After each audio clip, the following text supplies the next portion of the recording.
주었기에 사람들이 죄를 짓기를 그렇게도 담대한 겁니다. 죄악은요, 반드시 쌓여져서 후손들이 갚으실 것을 알게 하시기를 원하시고 있다는 말씀이 바로 죄의 보응은 반드시 치러야 합니다. 지금의 눈으로는 아무것도 안 보이나 후대들이 살면서 어이없는 일들을 만나게 되는 것이 다 열죄의 죄로 인한 죄의 보응 때문이에요. 우리의 자녀가 우리들의 부모와, 여러분 우리들의 지금 자녀가 우리들의 부모, 그러니까 걔들에게는 할머니, 할아버지, 조상의 죄에 대한 보응을 치르면서 살아가야 한다는 이 실제가 얼마만큼 피부에 닿아지느냐에 따라 세상과는 구별되어 살아가게 됩니다. 저희가 거의 다 내가 열심히 살고 성실히 노력하면 좋은 일들이 일어나는 줄 알기에 번번이 당하고 살아요. 이게 여러분 보세요.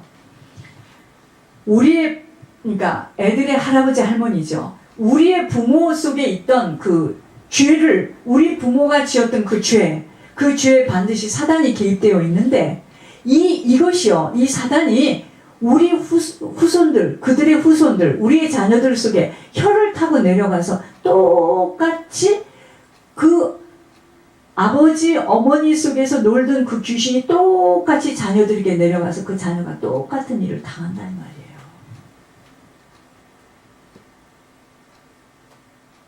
예수 믿는 것이 좁고 협착한 길이라는 것이, 죄 문제가 다 끝났으니 예수님이 다 끝냈다면 예수 이렇게 복잡하게 믿을 이유가 없습니다.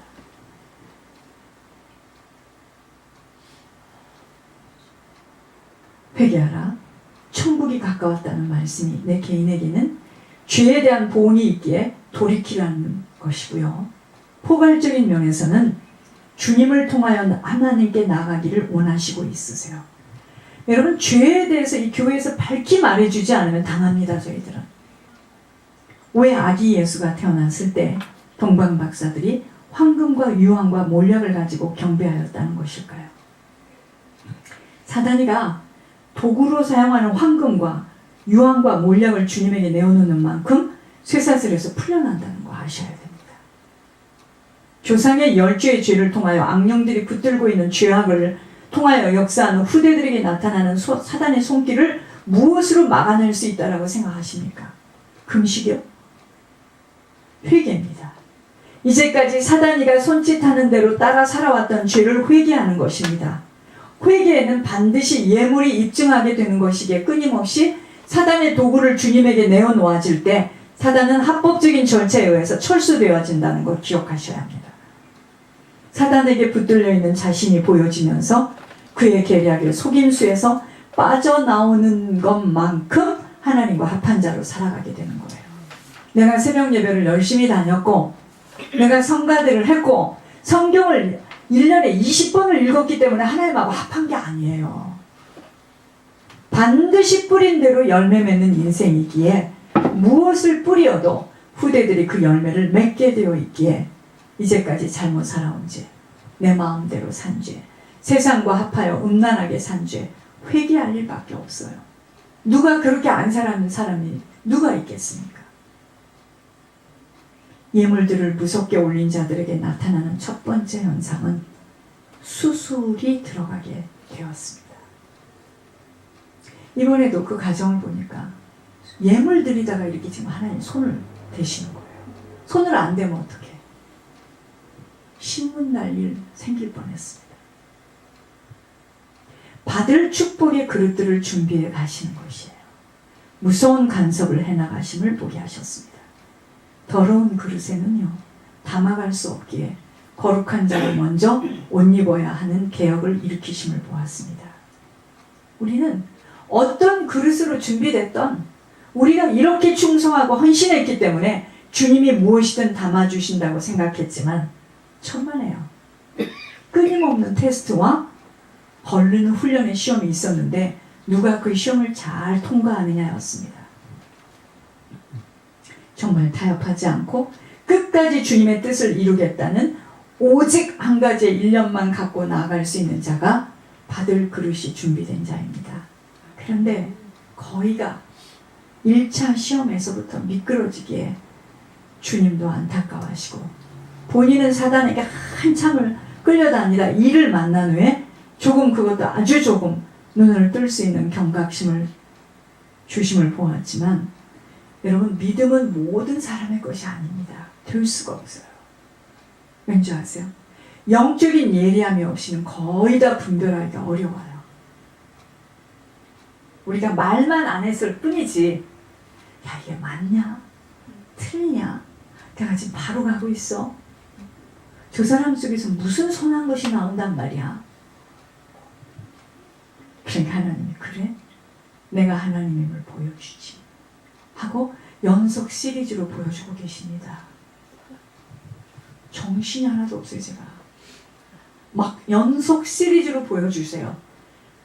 2015년도에 예물의 비밀에 조금 눈이 열려졌다면 2016년도에는 본격적으로 씨뿌림의 과정을 겪어나갈 수 있도록 모든 힘을 예물에 두는 자가 지혜로운 자요 도둑을 맞지 않습니다. 수없는 물질을 거두었다 하지만 하나님께 하나도 드리지 못한 예물로 사단의 쇠사슬에만 감겨지게 되는 두꺼운 체인으로 그 물질 때문에 더욱더 두려워지고 꼼짝을 못하게 되는 거예요.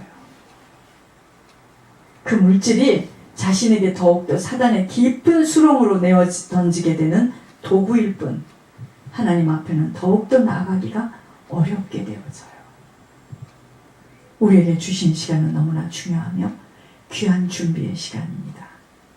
여러분, 내가 어떻게 살아왔는지에 대한 그 평가와 열매는 내가 내 고향을 갈 때 알아요. 내 영혼의 고향을 갈 때 아까 권 목사님처럼 그 창고에 거의 찼답니다. 차서 이제 그 찬 것이 이 땅에 내려와서 권 목사님 모든 거 다 채운다는 거예요. 후손과 이 다음에 고향에 들어갈 때 그 모든 것들을 받게 되게 정말 바로 가야 합니다. 또 반복 말씀드리겠습니다. 죄를 무서워해야 합니다. 선한 일을 하기를 힘써야 하고 너그러우며 어려운 자들을 돕기 위해 살아가야 하는 자들입니다. 우리보다는 다른 사람들을 생각하며 그들을 위해 살아가야 하는 자들입니다. 이러한 것들이 바로 우리 장래, 미래의 성을 쌓는 재료가 되는 거예요. 여러분, 이 답을 알려줬는데 바보가 아닌 이상 답을 모를 때야 헤매고 다녔겠지만 이 답을 알았는데 여기다 이제 집중하는 거예요. 정말 정신을 차려야 합니다. 마지막 주일입니다. 수없는 예배를 드렸고 예물들도 올렸습니다. 하나님 그 어느 것 하나 모르시는 것 없으시고 심장 폐부까지도 우리 자신보다 우리를 더 알고 계십니다. 남은 시간 무엇을 위해 살아가야 하는 것일까요? 후대들이 처절하게 죄의 보응으로 어렵고 힘든 나날들을 어이없이 겪지 않도록 부지런히 예물과 기도에 전념할 일만이 우리의 남은 시간 집중해야 할 일입니다. 그런데 여러분, 사단을 쉽게 생각하면 안 됩니다. 예수의 이름으로 명령하느니 사단아 나가! 이래서 나가는 사단이라면요, 우리 관하기를 쉽습니다. 사단은 그렇게 살아나갑니다. 사단은 사람을 통하여 사건과 환경을 통하여 끊임없이 예물 뿌리지 못하도록 막아내는 일에 투쟁하겠다고 덤빌 것입니다. 특히 누구를 통해서? 가장 가까운 사람을 통해서. 그것이 시험이에요. 그것이 하나님이 허락하시는 테스트입니다. 여러분, 가문의 죄와 우리들의 죄의 대가를 후손들이 다 치러야 하는 이 문제보다 더 시급하고 중대차한 문제는 이 지구상에는 없습니다.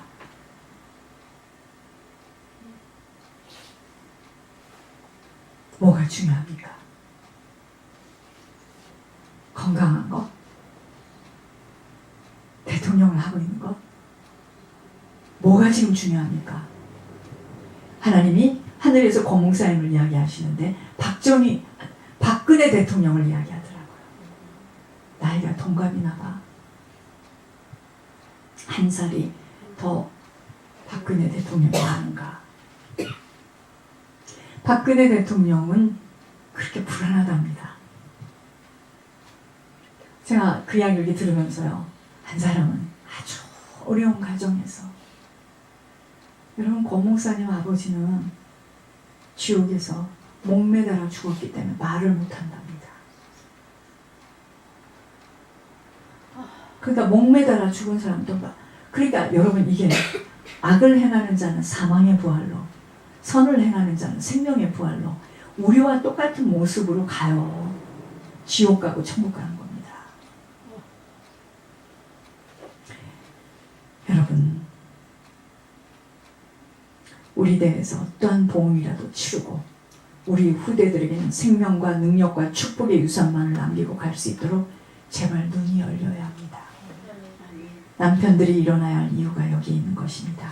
아무리 착하고 성실해도 사단의 체질과 품성을 한아름 가득 유산으로 남기고 가야 하는 실정이 보여진다면 그 남편 사망의 자리에서 일어나는 일보다 더 급한 문제는 없어요.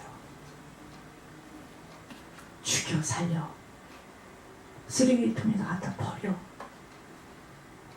우린 이러죠. 오르면 이런 왼수가 왜 나한테 걸렸나. 그 왼수 때문에 나를 천국 가게 하시려고 하는 거예요. 지금 남편이 앉아서 일어나지 못하는 만큼은 후손들이 곰팡이 독버섯처럼 사망의 저주가 재앙이 흘러갑니다. 착한 것이 성실한 것이 육신의 세계에서는 좋은 일들이지만 영적으로 깜깜한 상태의 고정관념과 고집과 아집으로 차 있다면 이 사람이 바로 가문의 원수가 되어지는 것으로 재앙의 원인 제공자가 되어지기에 가문이 그렇게도 중요하고 교회에 다녔는데 지옥에 떨어진 사실이 이해가 되어지는 것입니다. 그래서 우리가 대신 이렇게 예물을 올리고 더 우리가 기도하자는 이유가 그래서 그러는 겁니다. 정말 영의 눈이 2016년도에는 번쩍 뜨이기를 부탁드립니다. 여러분, 눈먼 소경으로 사는 만큼은 모든 것들을 다 육신문으로만 보고 해석하고 판단하고 결정하며 느긋하게 사단이 내어준 반석에 앉아있게 되는 것입니다. 여러분, 가문 대대로 내려온 조상 열주의 죄가 얼마나 무서운 줄 모르기에 열심히 살면 되는 줄 알아요. 절대 아닙니다. 후대와 우리 후손들은 그것을 다 갚아가야 하는 일이 있기에 이 사실을 깨닫고 알아차린 사람은 예물과 기도로 회개 행함만을 가져야 합니다. 지금 이것보다 더 급하고 중대차한 일은 없다는 것입니다. 너무나 여호와의 이름을 망령되이 부르며 마음대로 산 것 때문에 교회를 다니고 어떤 모습을 갖춤이 아닌 어떤 삶을 살았느냐가 그렇게 중요한 거예요. 여러분, 지금 그 사람이 교회를 몇 년을 다녔고 직분을 뭘 받았고 성가대를 했고 주일학교 선생님을 했고 목회를 했고 하나님 그거 갖고 얘기하지 않아요. 추수한 걸 가지고 얘기합니다. 어떤 삶을 살았느냐예요. 주님을 사랑하고 주의 계명을 지키는 자에게 천대라는 약속을 주셨기에 우리의 남은 시간은 부지런히 후손과 후대들을 위한 조상과 열조들의 죄를 회개하는 보응의 문제를 예물과 기도로 악령들이 떠나가는 것만큼 그 아이들이 사라져요. 후대를 꼭 기억하셔요. 예물에 지속적인 힘을 쏟으시려면 1번 모든 것을 전략해야 돼요. 예물 올리는 일에 먼저 마음을 두고 힘을 들여야 합니다. 사고 싶은 거 다 사고 먹고 싶은 것 먹고 절제할 수 있지 못하면 예물 지속적으로 못 올립니다. 이것이 장래성을 쌓는 일이에요. 그 가정의 미래는 얼마만큼 악령들이 떠나가는 죄가 끊어졌느냐이기에 그 누구가 협력하지 않아도 예물의 계획을 먼저 세워가며 하늘에 부지런히 쌓아가야 합니다.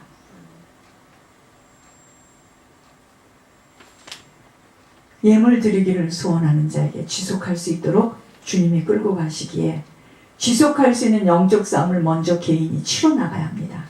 뭐냐면 자신이 먼저 소원을 끊지 말아야 돼요. 여러분들이 이렇게 예물에 대해서 무섭게 강단해서 이 생수가 흘러가는데 이게 얼마나 축복인지 아세요? 이거 말고 무슨 이야기를 하겠습니까? 적은 것이라도 하나님께 드리는 습관을 놓지 마시고 먼저 드리는 2016년이 되어지도록 이것이 곧 도둑을 막고요. 하늘의 영으로 충만해지는 속결입니다. 아멘. 정말이에요. 믿음의 싸움은 무슨 싸움인 줄 아세요? 예물 싸움입니다. 온 힘을 다하여 예물에 투자하셔서 가문과 후대가 살아남도록 세상이 맞지 않는 길로 달려가셔야 합니다. 전 오늘 새벽에 어떻게 그 사람이 그렇게 용사가 되었느냐, 제가 전화를 끊고 나서, 그렇지, 예물이지. 그 사람이 많이 혼돈스럽고 많이 혼란스러운데 어떻게 그렇게 됐느냐? 예물이지. 여러분, 우리가 만났으면 얼마를 만났으며, 말씀이 얼마나 무슨 로켓 광사처럼 막 여러분들 심령 속에 막 다 파헤쳤습니까? 그게 아닙니다. 예물을 올리는 만큼 뭐라 설명할 수 없지만 하나님이 하시고 그 사람을 끌고 가기 때문에 그렇게 되는 거예요. 어느 가정을 보면 신기하고도 놀라운 사실을 발견케 하셨습니다. 처음엔 저는 한두 번 예물 올리고 말을 것이라고 인간의 생각을 했습니다. 저와 관계된 친척이니까.